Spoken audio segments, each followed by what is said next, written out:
Oui, je le veux. Une formule courante pour exprimer son accord et son engagement dans une nouvelle relation.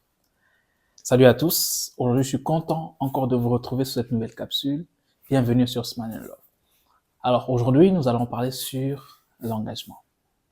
Dans nos épisodes précédents, nous avons eu à parler sur comment réussir sa relation amoureuse et dans lesquels j'avais touché sur les 6 composantes d'une relation.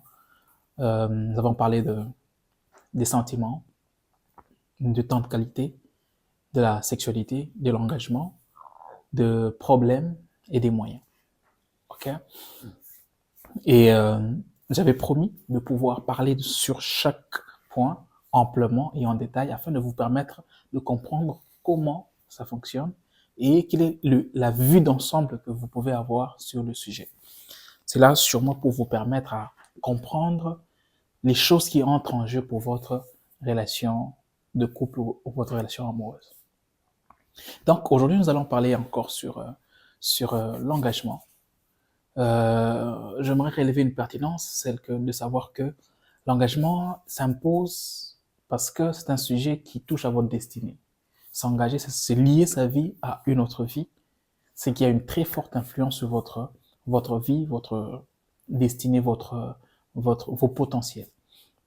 Je disais quand je parlais de comment réussir son couple, je disais la raison pour laquelle on se met en couple, ça malheureusement beaucoup de gens n'en sont pas conscients, c'est pour manifester notre plein potentiel. En nous, il y a des capacités, des potentiels avec lesquels nous sommes nés et que nous devons développer. Trouver une bonne personne, un bon conjoint, un bon partenaire, cela te permettra doit te permettre à renforcer et bien sûr à manifester ton plein potentiel. Si tu ne trouves pas une bonne personne, tu seras en train de te battre contre ce que Dieu a mis en toi. Tu vas te sentir étouffé. Des relations, des couples qui ne s'investissent pas sur le fait que chacun doit se développer au sein du couple, ce sont des couples qui vont ils sont contre nature, je voudrais dire ça comme ça. Contre nature, ça veut dire que ils ne vont pas couler, ça ne va pas couler. Ils auront des problèmes parce que ça ne se fait pas comme ça aurait dû se faire. C'est l'une des raisons qui explique beaucoup de mésententes dans beaucoup de couples, c'est que les choses ne se passent pas comme elles devraient se passer naturellement. Les couples qui ont compris que je suis en couple avec la personne pour manifester mon plein potentiel et aider l'autre à manifester le sien, ce sont des couples qui vivent naturellement, des couples qui coulent naturellement. Ils ne résolvent pas certains problèmes, mais ils les ont déjà surpassés. Ils ne sont plus sous ces problèmes-là. Et les couples qui n'ont pas compris ça, évidemment, ils vont patauger, ils vont patauger exactement dans ce bourbier-là. Ils vont continuer à se battre parce que chacun doit se développer. Je le disais dans une des vidéos, que nous sommes appelés à évoluer. Nous sommes créés pour l'évolution, pour l'amélioration. Dieu a créé le monde, mais il a laissé que le monde grandisse, évolue. C'est une nature à nous. Et quand vous ne découvrez pas ça en vous, vous êtes frustré. C'est l'une des raisons pour laquelle les gens se disent je ne suis pas épanoui dans ce couple, je ne me sens pas à ma place, je ne me sens pas épanoui, je ne me sens pas libre, je me sens étouffé, justement parce que vous n'avez pas compris que vous devrez vous engager pour vous épanouir. Vous devriez vous engager pour évoluer. Dès le moment où vous comprenez ça, bien sûr, vous n'allez pas relier votre vie à n'importe qui. Vous n'allez pas faciliter votre engagement. Vous n'allez pas vous donner votre parole à n'importe qui. Vous n'allez pas donner votre destinée à n'importe qui. Vous devriez donner votre destinée à une personne qui va vous permettre, qui va vous aider, qui va vous soutenir pour manifester votre plein potentiel. Et d'ailleurs, je sais qu'en répondant en disant cela, je suis en train d'aider beaucoup de gens qui se demandaient est-ce que c'est la bonne personne pour moi ou pas, qui ne se sont pas encore engagés, qui se demandent est-ce que j'ai encore de doutes. Écoutez, ça ne fera plus aucun doute le jour où vous avez compris que je veux quelqu'un pour que je me développe. Je veux quelqu'un qui va m'aider à manifester mon plein potentiel. J'ai un talent, j'ai un don, j'ai une vision, j'ai un projet. Je veux quelqu'un qui va m'aider dans ça. Je veux quelqu'un qui va m'aider à manifester mon plein potentiel. Dès le moment où vous êtes clair sur ça, c'est fini. Le reste est clair. Il y a des gens que vous allez éliminer de votre liste en vous disant il est beau, il est comme ça, il est ceci, mais ce n'est pas la personne qui va m'aider. Il ne va pas justement vous aider avec l'argent, il peut vous aider avec les conseils, la manière de voir, tout ça. Mais bref, vous vous mariez pour manifester votre plein potentiel, pour vous développer à devenir une meilleure personne. Ok? Ça, c'est compris. Alors, parlons de comment fonctionne l'engagement. Comment ça fonctionne, l'engagement? Aujourd'hui, j'aimerais parler juste de 3 choses. Et je sais qu'il y a beaucoup de choses à parler sur l'engagement, mais je vais parler de 3 choses importantes et vous permettre justement d'avoir une vue d'ensemble. La première des choses, c'est que l'engagement est facilité par les sentiments. Ok? Les sentiments, eux, ils naissent par l'émotion, les émotions. J'en ai parlé dans d'autres vidéos. Je vous demande de resuivre ça. C'est une série. Alors, comprenez que je vous demande de rentrer vers les anciennes vidéos pour que vous puissiez comprendre. Alors, on a dit, et j'aimerais le répéter, c'est que les émotions cumulées, quand vous avez un bol où vous y mettez des émotions, la joie, la surprise, la colère, la peur, le dégoût et tout ça, quand vous les mettez ensemble, ou quand vous les mettez nombreux, beaucoup de gens ensemble, ça va créer un sentiment. Ok? Les sentiments, donc, c'est un cumul d'émotions. Et ce sentiment-là, s'il est gardé sur un long terme, il va faciliter l'engagement. Donc, pour que vous puissiez vous engager, dire oui à quelqu'un, vous devez avoir des sentiments soit d'acceptation, des sentiments de bien-être, des sentiments de reconnaissance, des sentiments de gratitude envers la personne. Alors, ce sont ces sentiments-là qui vont faciliter, qui vont permettre à ce qu'il y ait un engagement. Et ces sentiments, eux, vont naître de certaines émotions, comme la surprise, la joie, la tristesse. Okay? Quand la personne est loin de vous, vous vous sentez triste. Quand la personne est avec vous, vous êtes dans la joie, il vous dit de petits mots, il vous fait des cadeaux, il vous surprend, il vous comprend. Les actes qu'il pose créent en vous des émotions. Et ces émotions-là, si elles se cumulent, elles vont faire place aux sentiments. Et sur un long terme, 2, 3 mois, 4 mois, 6 mois, ça va vous donner l'envie ou encore ça va vous faciliter à pouvoir vous engager avec la personne. Mais j'aimerais vous attirer votre attention sur une chose, ce sont les émotions. Les émotions, puisqu'elles sont la source de l'engagement, les émotions que nous avons face à une situation dépendent beaucoup des croyances et des valeurs que nous avons. Devant une seule blague, vous pouvez avoir un mignon garçon, et qui est drôle, et qui fait beaucoup de blagues. Les femmes aiment des garçons drôles. Mais, vous verrez, une blague peut fonctionner avec telle fille et ne pas fonctionner avec une autre. Pourquoi? Parce que les émotions que l'une ou l'autre va manifester ne dépendent pas de la blague. Les émotions dépendent de l'éducation de celle-là qui reçoit la blague. Ok? Je vais donner un exemple pour que vous compreniez ça. C'est que un homme peut être drôle et vient en plein air où il y a beaucoup de champs et il touche une femme sur l'épaule. Et puis il fait une blague en la touchant sur son épaule. Ok? Une femme peut sourire et dire mais toi comment tu vas? Ils vont parler, ils vont papoter. Mais une autre femme va le recadrer, va lui dire écoute ça passe pas avec moi. Comment tu peux venir me toucher en plein air et puis faire des blagues drôles? C'est pas drôle du tout. C'est la même blague. Le garçon n'avait pas des intentions de faire quelque chose de mal, mais tout de suite, les émotions que ça va créer chez l'une ou l'autre vont directement nous faire savoir si la personne, quelle est l'éducation, quelles sont les valeurs de cette personne. Donc ça peut nous faire comprendre que cette fille, on peut la toucher facilement, elle va rien dire. Une autre aussi, sa réaction va nous faire comprendre que celle-ci, on la touche pas en public, elle a des valeurs. Ok? Un autre exemple, un homme peut faire une blague sur une personne handicapée. Ok? La réaction va dépendre de la personne qui est en face. Si, par exemple, la personne a un frère ou un cousin, quelqu'un, ou elle est très attachée à l'aide, à la valeur humaine, elle peut se sentir lésée. Mais pourquoi tu parles en mal de celui qui est handicapé, celui qui a un handicap? Pourquoi tu parles en mal de ça? Pourquoi tu touches tel point? Vous voyez un peu? Donc, vous allez voir que votre engagement dépend de votre éducation. Très important. Vous devez comprendre que les valeurs que vous avez, les choses que vous tolérez ou non, vont beaucoup influencer qui va vous accompagner dans la vie. Parce qu'il y a des gens, dès le moment où vous le croisez, il y a des choses que vous ne tolérez pas en lui et tout de suite c'est clair. Et si vous avez beaucoup trop de tolérance, c'est très compliqué. C'est très compliqué. Les gens qui n'ont pas de valeur, ils ramassent des relations comme ça. Vous allez rencontrer des gens qui pleurent. Eh ben, je lui avais fait confiance et tout ça. Mais tu es tolérant en tout. Ce n'est pas un problème de ce gars. Ce n'est pas un problème de cette fille. C'est toi le problème. C'est que c'est ton éducation qui a permis qu'il te fasse une telle blague. C'est toi qui as permis qu'il en arrive là. Parce qu'il n'y a pas de choses, tu n'as pas de limites. Les valeurs mettent des limites. Les valeurs dessinent le carré. Les valeurs mettent des bornes. Et les bornes qu'on ne doit pas dépasser.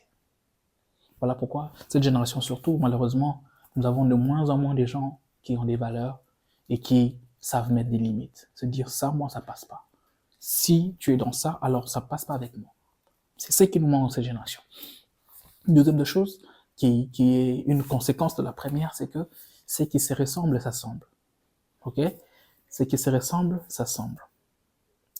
Vous allez trouver une jeune fille qui va venir pleurer, va te dire, mais écoute, même des hommes d'ailleurs, nous allons rencontrer des hommes qui vont te dire, écoute, pasteur, j'ai été déçu, j'ai été trompé, j'ai été blessé dans mon intérieur parce que cette fille m'a fait ça, j'ai tout donné, cet homme m'a fait ça, il m'a trahi, j'ai donné tout ce que j'avais, je lui ai tout donné et après, il est parti. Quand j'écoute des choses comme ça, je me dis ceci. C'est vrai, il y a des gens, on ne peut pas changer la nature de l'homme, il y a des surprises, mais je dis toujours aux gens, vous devez reconnaître que vous avez des points communs. Une jeune fille qui vient dire au pasteur, pasteur, il m'a déviergé, il a pris ma virginité et puis il est parti. C'est un aventurier. Je dis, ok, c'est un aventurier, ouais, ça c'est d'accord. Mais ne le blâme pas, parce que vous avez des points communs. Et les points communs que vous avez, c'est que vous êtes des rebelles aux parents. Lui, il est rebelle à ses parents, toi tu es rebelle à tes parents. C'est votre point commun, parce que vous vous ressemblez, c'est pourquoi vous avez été ensemble. Ce qui se ressemble s'assemble. Vous avez été ensemble à cause d'un point commun. Ok? Donnons un autre exemple. Une femme peut se dire, non, mais il m'a pris tout mon argent, il a pris tout ce que j'avais, je lui ai tout donné et puis il est parti. J'ai donné ma vie, mon argent, et puis il a tout volé, il est parti. C'est un profiteur. C'est un voleur. Ok, d'accord, c'est un voleur. Mais n'oublie pas que vous vous ressemblez.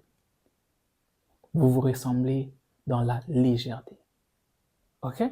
Vous êtes tous deux légers. C'est un point commun. Vous vous êtes retrouvés deux personnes de légèreté.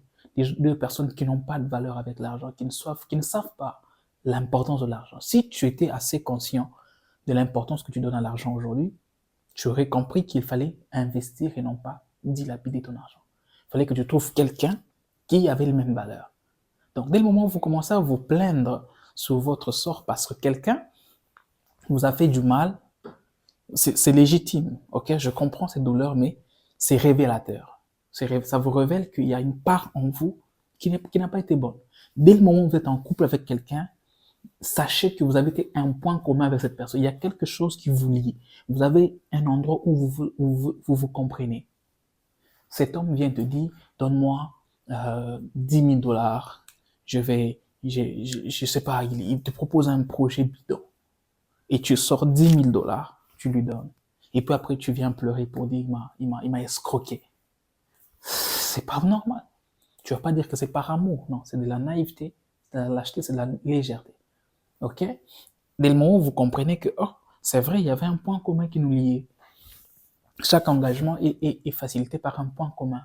Ce qui se ressemble, s'assemble finalement. Si vous ne vous ressemblez pas, vous ne serez pas ensemble. Il peut manifester une facette, mais sachez qu'un engagement est toujours fondé sur une ressemblance, un point commun. Donc, dès le moment où vous croisez des aventuriers, il y a même des sœurs qui disent, mais moi je trouve que des aventuriers. Vous avez des points communs. Ces aventuriers aiment des filles, peut-être qui s'habillent légèrement. Ok? Et un aventurier qui croise une fille qui s'habille légèrement, il croise un point commun. Donc, si vous vous habillez de manière responsable, vous pouvez éliminer certaines personnes. Si vous commencez, c'est juste un exemple. Ok, vous comprenez, je ne sais pas si vous comprenez ça. C'est-à-dire qu'il y a toujours un point commun. Dans un engagement, il y a toujours un point commun. Vous n'allez pas pleurer sur votre sort tout le temps pour vous dire que moi, je ne rencontre que des aventuriers, moi, toutes les filles qui m'aiment, elles profitent de mon argent. Mais comment elles profitent de nous? Comment tu en arrives là? Pourquoi tu ne mets pas des limites dès le départ? Comment tu en arrives là? C'est la bonne question qu'il faut se poser. Comment tu en arrives là? Comment tu arrives à être aussi facile à dépenser l'argent pour quelqu'un peut-être que dans quelque chose qui peut-être qui ne tient pas, juste pour des sorties, pour des voyages et tout ça, tu es prêt à tout donner. Et puis après, tu vas pleurer. Vous avez un point commun. Alors, dès le moment où vous comprenez ça, commencez à travailler votre fort intérieur. Cela va attirer vers vous des personnes qui vous ressemblent. C'est comme ça. L'univers est fait comme ça. Si vous êtes une bonne personne, vous attirerez des bonnes personnes. Si vous êtes une personne sérieuse, vous attirerez des personnes sérieuses. Si vous êtes quelqu'un qui est léger, vous attirerez des personnes légères. Si vous êtes une personne qui ne sait pas ce qu'elle veut, vous attirerez des gens qui ne savent pas ce qu'elles veulent aussi. Tu ne sais pas quelle est ton étape de vie, tu veux te marier ou pas, tu ne sais pas. Mais tu as 30 ans, tu as 32 ans, mais tu es encore genre, je ne sais pas trop, je vais me marier quand ça va venir à un moment. C'est pourquoi tu enchaînes des relations. L'homme qui vient, peut-être qu'il sent qu'il veut se stabiliser, mais il sent que toi là, tu es encore dans ça viendra quand je le sentirai. Et puis après, tu vas te lamenter du fait que j'ai pas encore trouvé. Non, c'est parce que toi-même tu t'es pas encore trouvé. Voilà comme ça comment l'engagement fonctionne. Troisièmement, l'engagement est soutenu. euh, L'engagement, quand je dis engagement, je dis les émotions et les sentiments. Cela est soutenu par l'état de conscience. Vous devez avoir un état de conscience très stable. Vous devez être conscient du fait que là, je m'engage. Ok? Cet état de choses vous permet juste à vous préparer. Je crois que j'en parlais dans une prochaine vidéo quand je parlerai des problèmes. J'en ai parlé dans la précédente en disant, lorsque vous franchissez le seuil de l'engagement, tout de suite après, l'engagement c'est comme une porte. On vous ouvre une porte à une autre dimension. Tout de suite que vous ouvrez la porte, de l'autre côté se trouvent des embûches et des problèmes. Alors, quand vous vous engagez, vous devez avoir un état de conscience très très ferme. Dans le fait qu'une fois qu'on traverse cette étape, une fois que je dis oui, je le veux, l'autre côté, je vais trouver des problèmes à résoudre. Une fois que c'est clair dans votre esprit, dans votre conscience, ça vous facilite. Quelqu'un à qui on dit, écoute, si tu passes par ce chemin-là, il y a un chien. Une fois il peut se dire, bon, je refuse, je vais y aller. Il peut y aller comme ça, et puis il trouve un chien, il se retrouve devant le chien et il ne sait pas comment réagir. Peut-être le chien va le mordre, ou bien il peut s'en sortir miraculeusement, ou encore. Mais quelqu'un qui sait que là où je vais, il y a un chien, va se préparer mentalement. Il va prendre des dispositions pour soit contourner le chien, soit se défendre avant que le chien ne l'attaque, parce qu'il a un état de conscience préventif. C'est beaucoup de choses qu'on croise avec beaucoup de couples qui disent, toutefois, quand on s'est engagé, on a commencé à avoir des problèmes. C'est un processus, c'est comme ça. Une fois que vous vous engagez, ça veut dire que vous passez à l'étape des problèmes. Ce n'est pas quelque chose qui devra vous surprendre, ça arrive à tout le monde. C'est logique, c'est comme ça que les choses se basent. Ok? J'en ai parlé dans l'autre vidéo, allez la suivre, vous allez comprendre ça. Mais j'en parlerai aussi quand je parlerai des problèmes dans le prochain épisode. C'est comme ça que les choses sont faites. Les choses sont faites pour que quand vous vous engagez, la prochaine étape sont les problèmes. Donc, vous vous engagez pour résoudre les problèmes qui vous empêchent à manifester votre plein potentiel. Comprenez-moi bien. Vous vous engagez pour, j'ai bien dit pour, ok? Ce n'est pas c'est pour ça que vous vous engagez. Ce n'est pas en vous engageant que les problèmes vont se résoudre. Non, non, non. Vous vous engagez exactement pour cette raison-là. C'est pour résoudre ces problèmes-là qui empêchent à votre destinée de se manifester que vous vous engagez avec une personne. Dès le moment où vous avez compris ça, que vous avez cette conscience des choses, vous vous rendez alors compte que je dois bien choisir la personne, parce que juste après ici, une fois que j'ai dit oui, je le veux, juste après sont les problèmes qui nous attendent et que nous devons résoudre. Est-ce que cette personne qui est en face de moi est-elle assez mature, assez consciente, assez bien pour moi, pour qu'elle m'aide et que je l'aide aussi, à ce que nous puissions résoudre ou bien avoir ensemble des moyens pour résoudre les problèmes qui vont faire face. Donc, si vous commencez, si vous avez cette conscience, ça diminue encore un tout petit peu l'emprise des problèmes sur vous. Parce que vous savez maintenant que bon, eh ben, c'est comme ça. Alors, on s'engage, même avant de vous engager, une fois que vous êtes engagé, vous allez directement vers les problèmes. Nous avons tel souci. OK? C'est une des choses qui vous facilite la vie. Je vous dis, ça vous facilite la vie. Vous n'allez pas trouver votre partenaire mauvais. Vous allez trouver votre partenaire comme un allié. C'est la vie qui est difficile. Je disais à quelqu'un, je dis, l'amour n'est pas difficile. C'est la vie qui est difficile. Quand on ne s'engage pas pour vivre l'amour. C'est l'un des grands problèmes de ma génération. C'est que nous nous engageons pour vivre l'amour. Non, on s'engage pour vivre la vie avec l'amour, par amour. Ok? C'est que la vie, elle est très difficile. Il faudrait beaucoup de travail. C'est beaucoup de problèmes, beaucoup de situations. Mais c'est pour ça qu'on entre en couple. C'est pour résoudre ces problèmes-là. Et c'est par amour qu'on se soutient l'un l'autre pour avancer. Donc, je crois m'arrêter ici. Si vous avez des questions, n'oubliez pas de les poser en commentaire, de laisser votre commentaire. Si vous avez appris quelque chose de nouveau, dites-moi à quel niveau vous avez des difficultés. Est-ce que vous n'avez pas compris les émotions? Est-ce que vous êtes encore en train de douter si vous devez vous engager ou pas? Est-ce que vos sentiments sont douteux?